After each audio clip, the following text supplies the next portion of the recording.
Shaktipat 2. Lamrim is a type of teaching which is supposed to be very complete. It's supposed to contain the subject matter, as it says here, of all sutra and tantra. While it is impossible for the Lamrim to include all the actual words of the scriptures and commentaries, it does contain their key meanings completely, teaching these in a condensed form. The whole meaning of the scriptures and commentaries comes under the 3 scopes of the Lamrim. With all this condensed into this small Lamrim, I am teaching a condensation of the entire subject matter of the scriptures. Great Tsongkhapa has said the following in a letter to Lama Umapa. This instruction from Dipamkara Shri Gyan, the stages of the path to enlightenment, seems to incorporate and teach within the stages of the path all the instructions of the scriptures and their commentaries. So on this small Lamrim root text, which we're going to read today, it contains the essence of all of the Buddhist sutras and teachings and commentaries, presented in such a way that it is meant to appeal to 3 types of people. That is, the small scope people, the medium scope people, and the great scope people. So we're going to read about what's the difference between these 3 scopes of people, and each of the 3 scopes of people will take different types of wisdom from what we're going to read. So in this way, this Lamrim type text is meant to be something like holographic almost, or which contains all the parts within each part. And so a person who approaches it, depending on their temperament, will receive something different. And that's kind of the same with all esoteric scriptures, but the Lamrim in particular is meant to cater to the 3 types of people, the 3 scopes. And also the 3 scopes are seen as not just only types of people, but also phases or steps on the path. So without further ado, this is a very, very important text which I'm going to read to you today. And like I said, it's short and sweet, short enough that we can read the whole thing. By Atisha Dipamkara Shri Gyana. Atisha is seen as the one who originated the tradition of Lamrim with the text that we're going to read today. Lamp on the Path of Enlightenment, also called Bodhipathapradīpa. Lamp on the path, for the path of enlightenment, excuse me. So, without further ado, let's read. Oh, that's strange. Just had a deja vu. That's auspicious. The Lamp for the Path to Enlightenment by Atisha Dipamkara Shri Gyan. Homage to the bodhisattva, the youthful Manjushri. I pay homage with great respect to the conquerors of the 3 times, that is past, present, future, to their teaching, and to those who aspire to virtue. Urged by the good disciple Jangkup Wo, I shall illuminate the lamp for the path to enlightenment.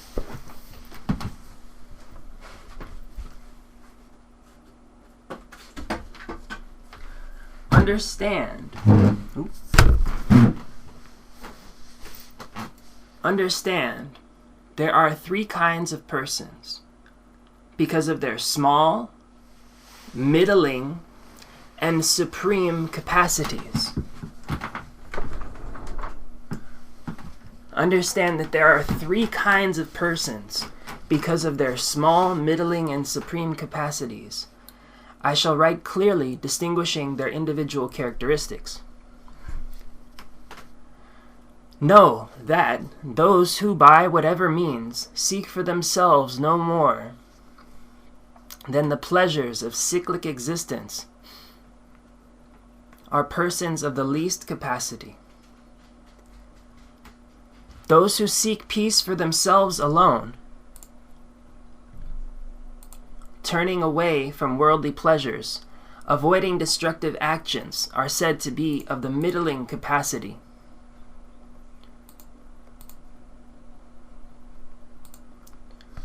Those who, through their personal suffering, truly want to end completely all the suffering of others are persons of supreme capacity. So there we have defined the three scopes. The first scope, the lesser scope, is the person who seeks only for themselves nothing more than the pleasures of samsaric life. That's most people who are only interested in money, fame, that kind of thing.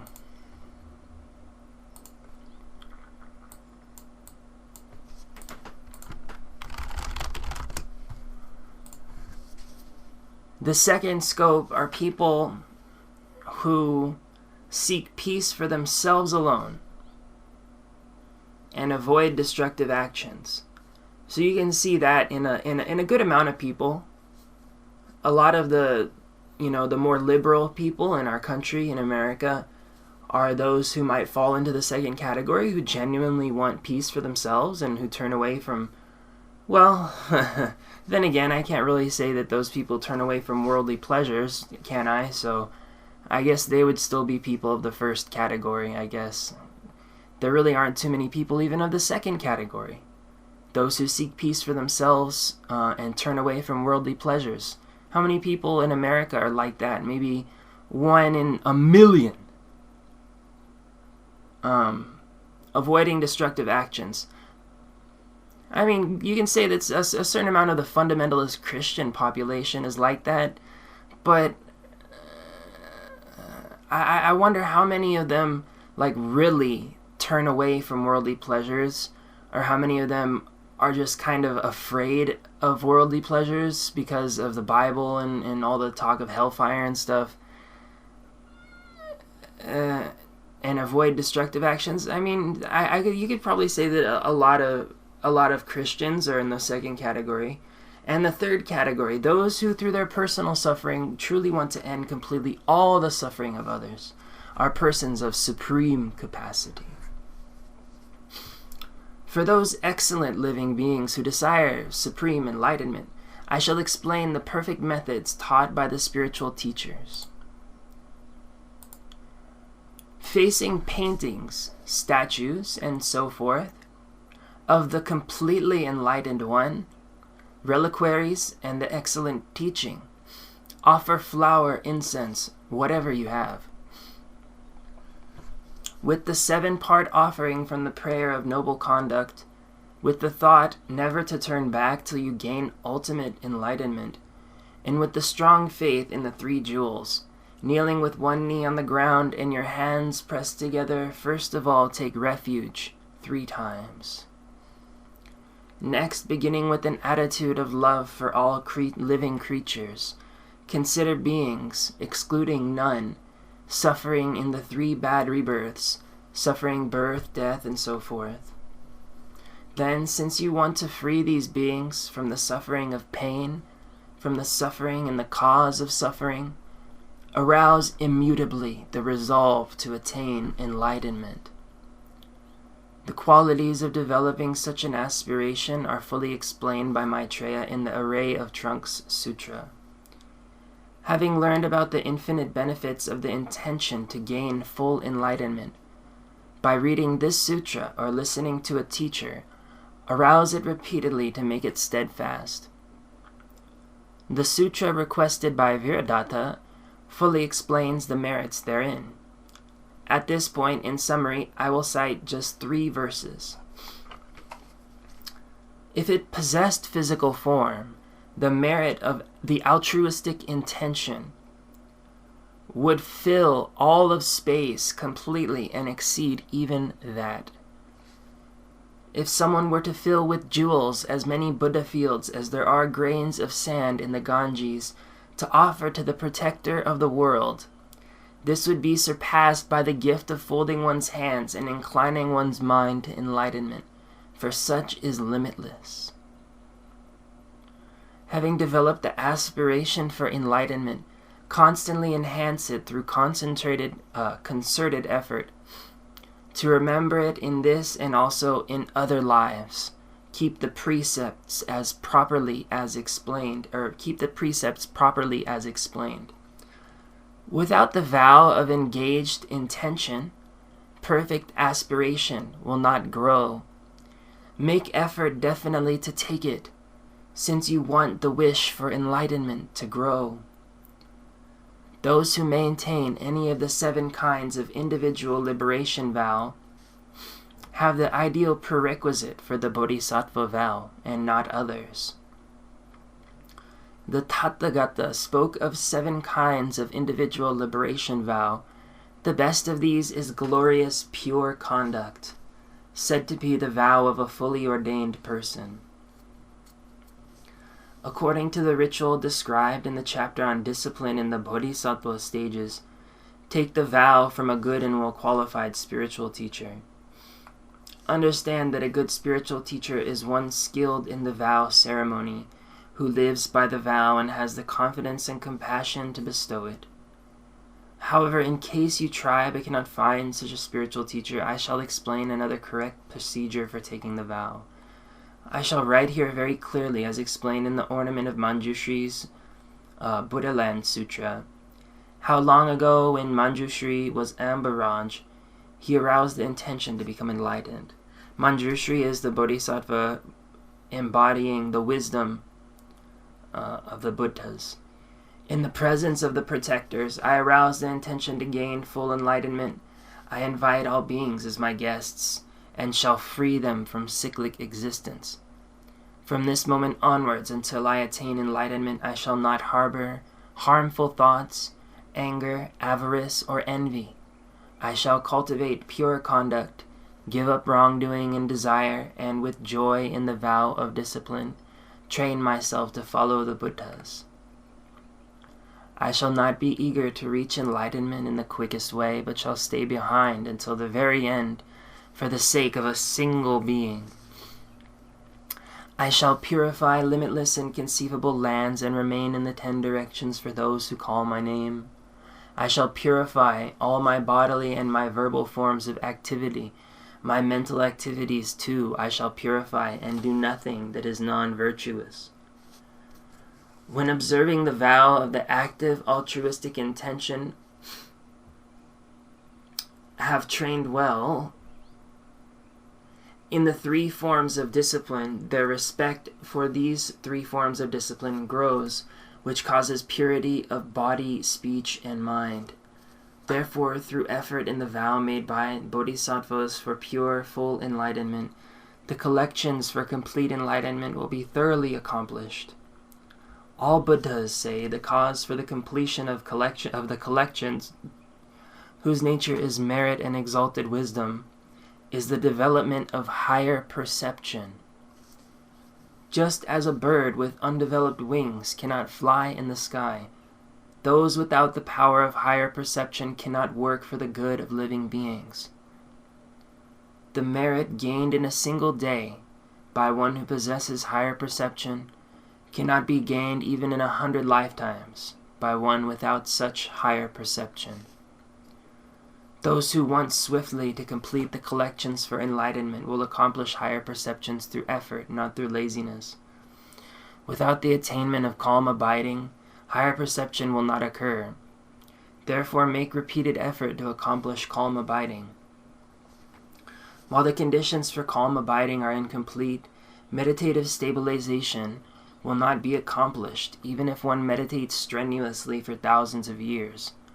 Thus, maintaining well the conditions mentioned in the collection of meditative stabilization chapter, place the mind on any one virtuous focal object. When the practitioner has gained calm abiding, higher perception will also be gained. But without practice of the perfection of wisdom, the obstructions will not come to an end. Thus, to eliminate all obstructions to liberation and omniscience, the practitioner should continually cultivate the perfection of wisdom and skillful means. When the Buddha was making the Bhumishparsha Mudra, I don't know if you guys have seen this or not, but if you watch the movie Little Buddha, or if you see any movie about the Buddha, or if you read about his life story, there's a moment when he attains enlightenment underneath the Bodhi tree, where the Mara demon attacks him. The Mara demon represents the image of the false ego, attacks him, and the Buddha places his right index finger over his, I believe it's his index finger, over his right knee, and he takes his left hand and cups it and places it in his lap. And he performs what is called the Bhumishparsha mudra. It means the earth-touching mudra, or the earth-witness mudra. And he said, as earth is my witness,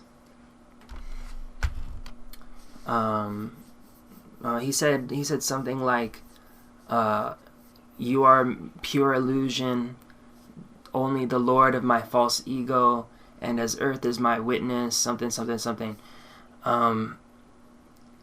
And so the symbolic meaning of what he did by the right hand touching the earth and the left hand in his lap, being cupped in his lap, was the meaning of the united prajna and upaya, what they mention here, the unification of wisdom and skillful means. Prajna also means consciousness. The perfection of wisdom and skillful means, united. If you look on the right side of your body, you have an active side of your body. The right hand is used more often by most people. It's the hand that is stronger usually. When we play baseball or get into a fight or something like this, when we're performing some kind of strenuous physical activity, the right hand is the one that gets used more often, because the right side is the active side. The left side represents the passive side. And also, if you look at a chart of the chakras in the Kundalini, the right side is the side which has the Pingala Nadi is streaming up the right side, vivifying the physical activity. The Ida Nadi is streaming up the left side, vivifying the mental activity. So your physical body and your mind are sustained by these two channels on your right and left side.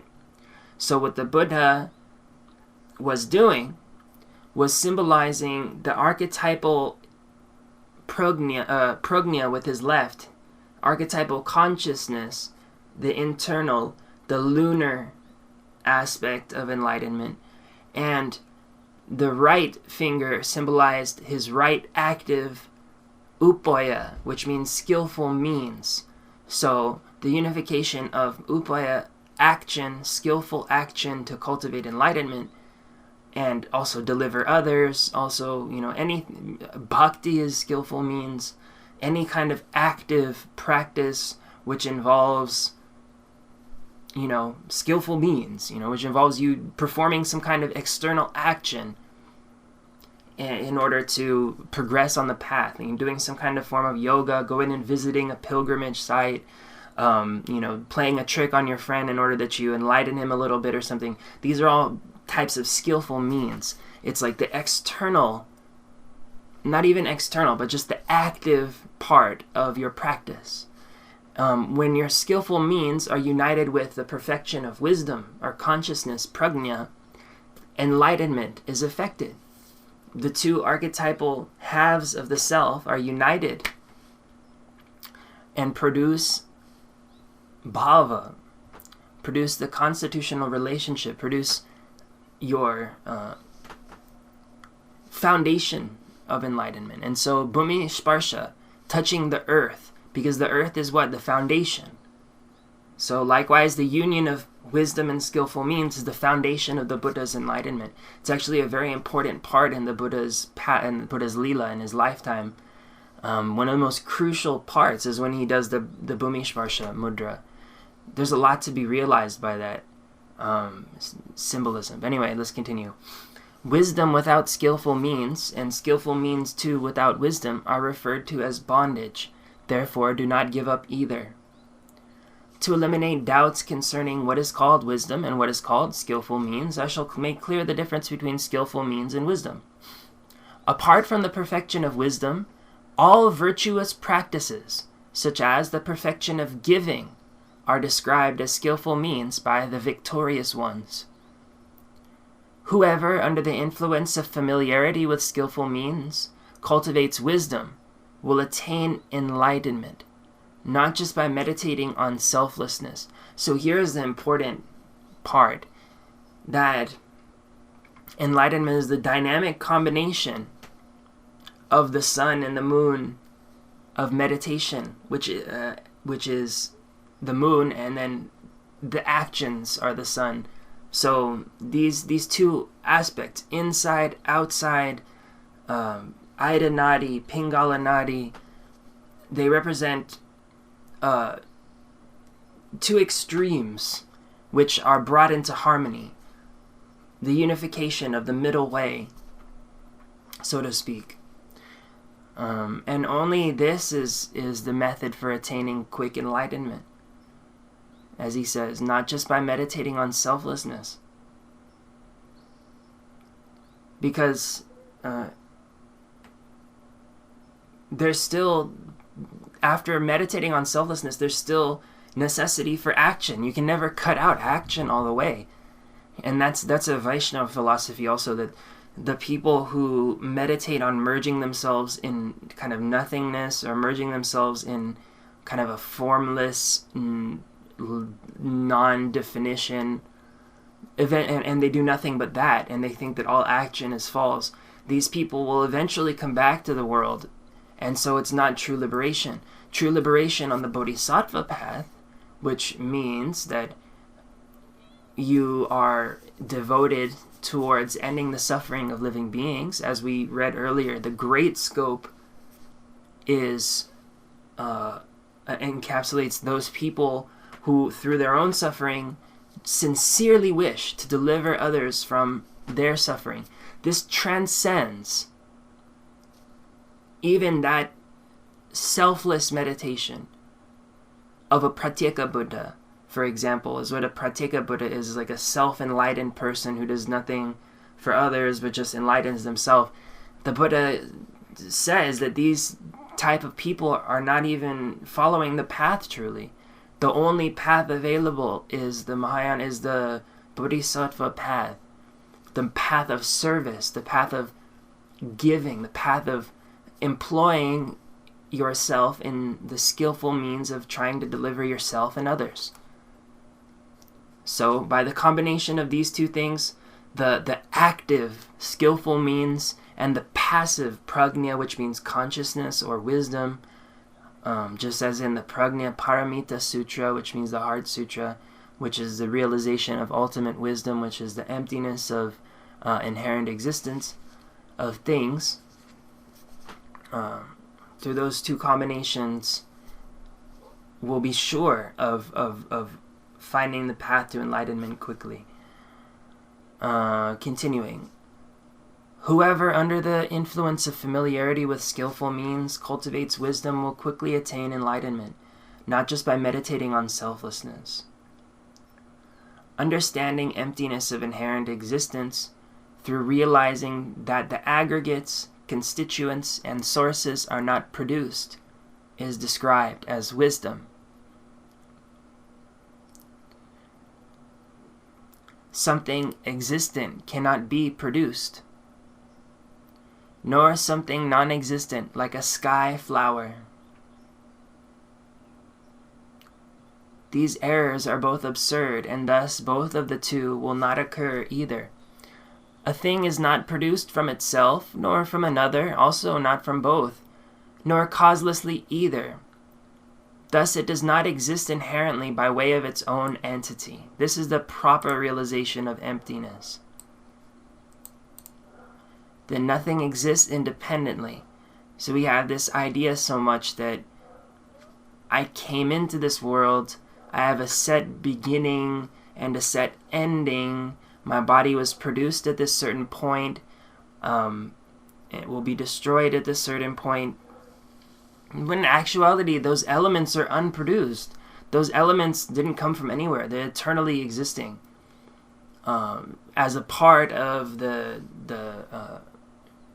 universal body of the universe. So it can't arise, because from where would it have arisen? It exists constantly, like a sky flower. Something existent cannot be produced, nor something non-existent, like a sky flower.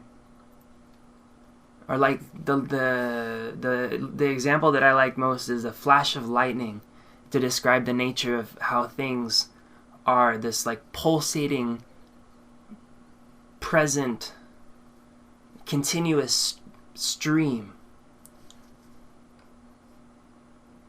A thing is not produced from itself, nor from another, also not from both, nor causelessly either. Thus it does not exist inherent by way of its own entity. Moreover, when all phenomena are examined as to whether they are one or many, they are not seen to exist by way of their own entity, and thus are ascertained as not inherently existent. Everything exists in relation to everything else. It's codependent arising that they're saying here. That you can't say that, for example, the rain, when it falls, it doesn't just come from nowhere. The rain isn't just created and then falls down to the ground, does it? No, the rain arises from evaporating water upon the earth.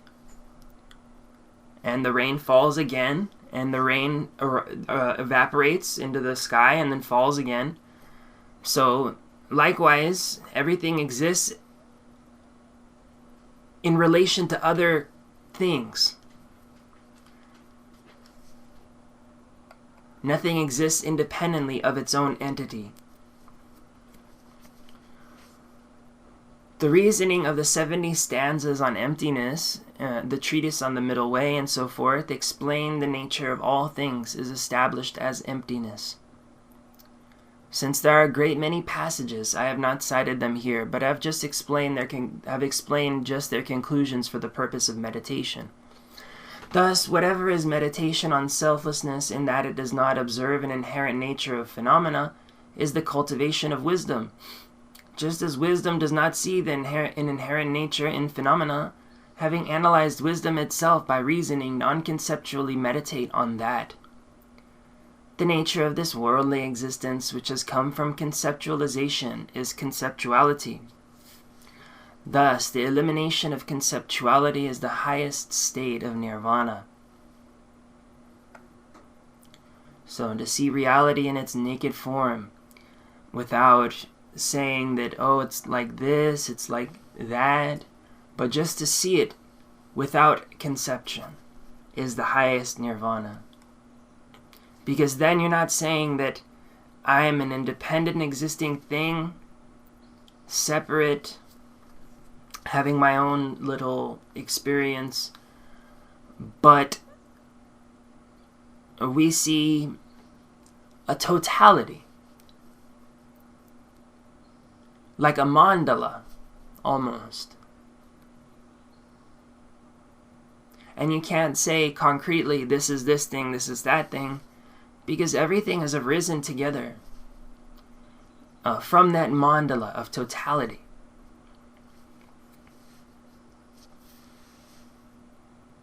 The great ignorance of conceptuality makes us fall into the ocean of cyclic existence, resting in non-conceptual stabilization. Space-like non-conceptuality manifests clearly. Space-like non-conceptuality. When bodhisattvas non-conceptually contemplate this excellent teaching, they will transcend conceptuality, so hard to overcome, and eventually achieve the non-conceptual state. Having ascertained through scripture and through reasoning that phenomena are not produced nor inherently existent, meditate without conceptuality. So you can view everything as like a dream almost. If you see something in a dream, it's not necessarily created by, some kind of real,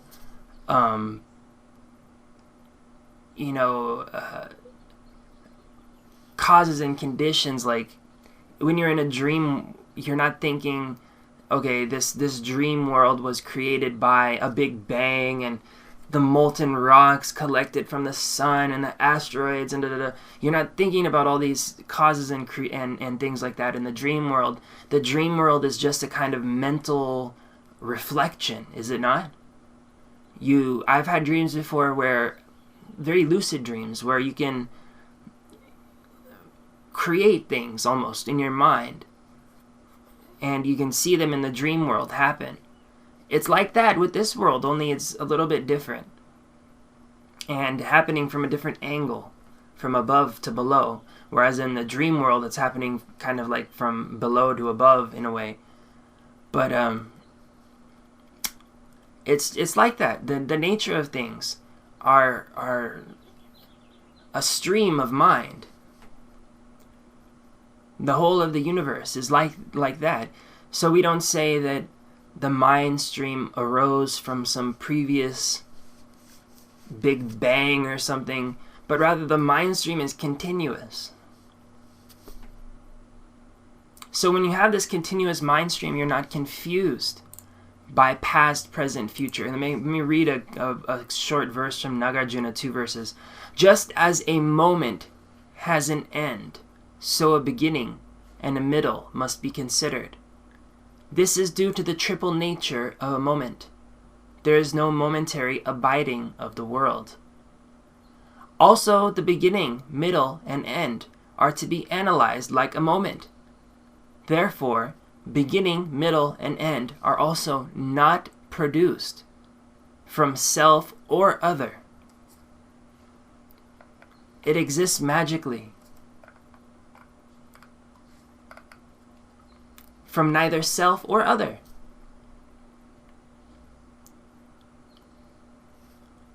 But from the middle way between self, other, and all phenomena, all extreme phenomena.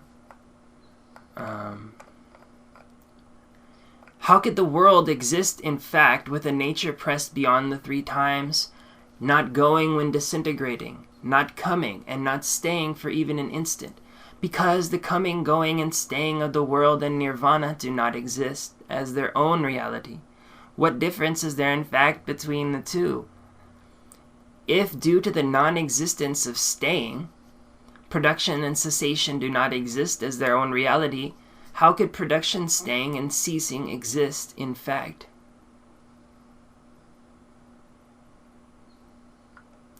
If due to the non-existence of staying, production and cessation do not exist as their own reality, how could production, staying, and ceasing exist in fact? If always changing, how are things non-momentary? If non-changing, how can they be altered in fact? That's the key realization. And Nagarjuna is just so subtle with his realization. I mean, to us it appears subtle, but to him it's, easy. But anyway, do they become momentary through partial or complete disintegration? Because an inequality is not apprehended. This momentariness cannot be admitted either way. If momentary, then it becomes entirely non-existent. Hence, how could it be old? If non-momentary, it is constant. Hence, how could it be old? Just as a moment has an end, so a beginning and a middle must be considered. Thus, due to the triple nature of a moment, there is no momentary abiding of the world. Also, in the beginning, middle, and end are to be analyzed like a moment. Therefore, beginning, middle, and end are not produced from self or other. Due to having many parts, there is no unity. There is not anything without parts. Further, without one, there is not many. Also, with existence, there is no non-existence. Without existence, there is no non-existence. If it is thought that through disintegration or an antidote an existent becomes non-existent, then how, without an existent, could there be a disintegration or an antidote? So it's trying to... Hence, in fact, there is no disappearance of the world through nirvana. As to whether the world has an end, the conqueror remained silent.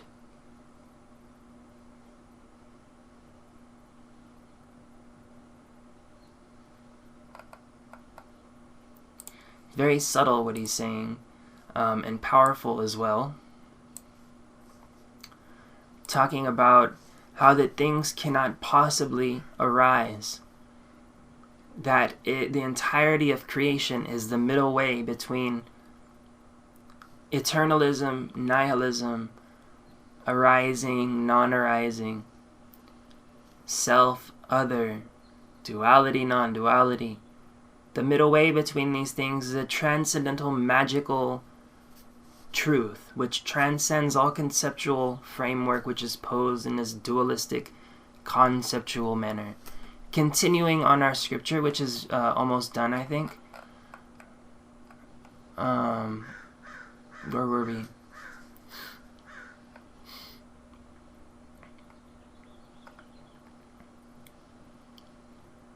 The nature of this worldly existence which has come from conceptualization is conceptuality. Thus, the elimination of conceptuality is the highest state of nirvana. The great ignorance of conceptuality makes us fall into the ocean of cyclic existence, resting in non-conceptual stabilization. Space-like non-conceptuality manifests clearly. When bodhisattvas non-conceptually contemplate this excellent teaching, they will transcend conceptuality so hard to overcome and eventually reach the non-conceptual state. Having ascertained through scripture and through reasoning that phenomena are not produced nor inherently existent, meditate without conceptuality. Having thus meditated on suchness, eventually, after reaching heat and so forth, the very joyful and others are attained, and before long the enlightened state of Buddhahood.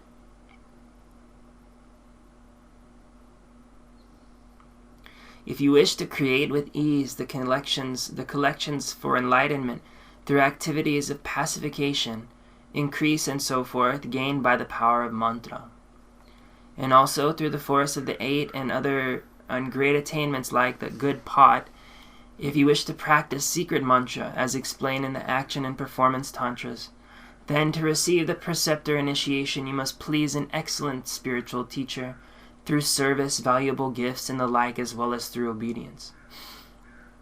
Through the full bestowing of the preceptor initiation by a spiritual teacher who is pleased, you are purified of all wrongdoing and become fit to gain powerful attainments. Because the great Tantra of the primordial Buddha forbids it emphatically, those observing pure conduct should not take the secret and wisdom initiations. If those observing the austere practice of pure conduct were to hold these initiations, their vow of austerity would be impaired through their doing that which is prescribed. This creates transgressions which are a defeat for those observing discipline. Since they are certainly to fall to a bad rebirth, they will never gain accomplishments. There is no fault if one who has received the preceptor initiation and has knowledge of suchness listens to or explains the tantras and performs burnt offerings, rituals, or makes offering of gifts and so forth. I, Elder Deepam Karashri, having seen it explained in sutra and other teachings, have made this concise explanation at the request of Jampukwo. And that was it. That was the text, The Lamp for the Path to Enlightenment by Atisha Deepamakara Sri Gyan.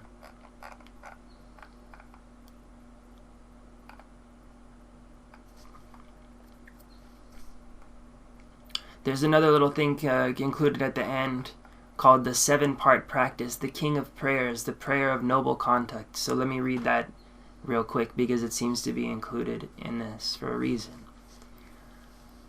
I pay homage with body, speech, and mind to all Buddhas, past, present, and future, to all these lions among humans, as many as there are in the worlds of the 10 directions.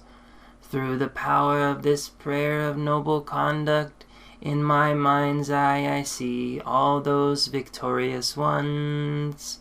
With as many bodies as there are atoms in the worlds, I bow to them all, the victorious ones. On every atom amidst bodhisattvas are as many Buddhas as there are atoms, and similarly I imagine the whole sphere of phenomena filled with Buddhas, with an inexhaustible ocean of praise through oceans of sound made with the organs of speech. I speak of the qualities of the victorious one, and praise all those who have gone to bliss. With the finest flowers and finest garlands, with the sweetest music, best unguents and best parasols, with the best butter lamps and the finest incense, I make offering to all those victorious ones, with fine clothes and the best fragrances, aromatic powders heaped as high as the king of mountains, all arranged in most excellent fashion. I make offerings to those victorious ones. I imagine giving all the victorious ones the most extensive and unsurpassable offerings. Through the power of faith in noble conduct, I bow and make offerings to all victorious ones. I got some misspelled words in here. Whatever wrong actions I have created with my body, my speech, and my mind, driven by desire, anger, and confusion, each of these I openly acknowledge. I rejoice in the merit of the victorious ones, and of bodhisattvas in the 10 directions, of solitary realizers, trainees, and the perfected, and in that of all living beings. I urge those protectors who have just gained Buddhahood, enlightenment without obstruction, who are lamps for the worlds in the 10 directions, to turn the unsurpassed wheel of the teachings. With folded hands I request those who wish to display the passing into parinirvana, to remain for the benefit and joy of living beings, for as many aeons as the worlds have atoms. I dedicate the slight merit I have created through reverence, offerings, and confession, through rejoicing, exhorting, and through requesting, to the attainment of highest enlightenment. Swaha.